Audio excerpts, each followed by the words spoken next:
चांदनी रात के नीचे तुम्हारे साथ बैठना मेरे लिए एक ख्वाब जैसा है।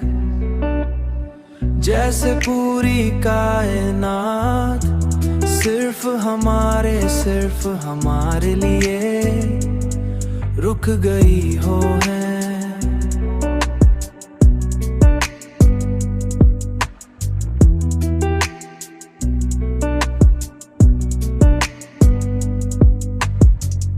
सितारे भी हमारी बातें सुनने के लिए ठहर जाते हैं। मैंने तुम्हें इस तरह चाहा है कि जैसे कोई अपनी सबसे खूबसूरत दुआ को चाहता है। मैंने तुम्हें इस तरह चाहा है कि जैसे कोई अपनी सबसे खूबसूरत दुआ को चाहता है।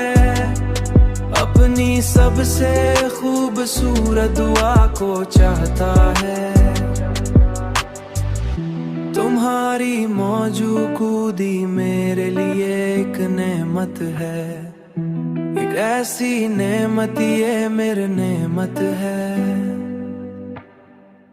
एक ऐसी नेमत जो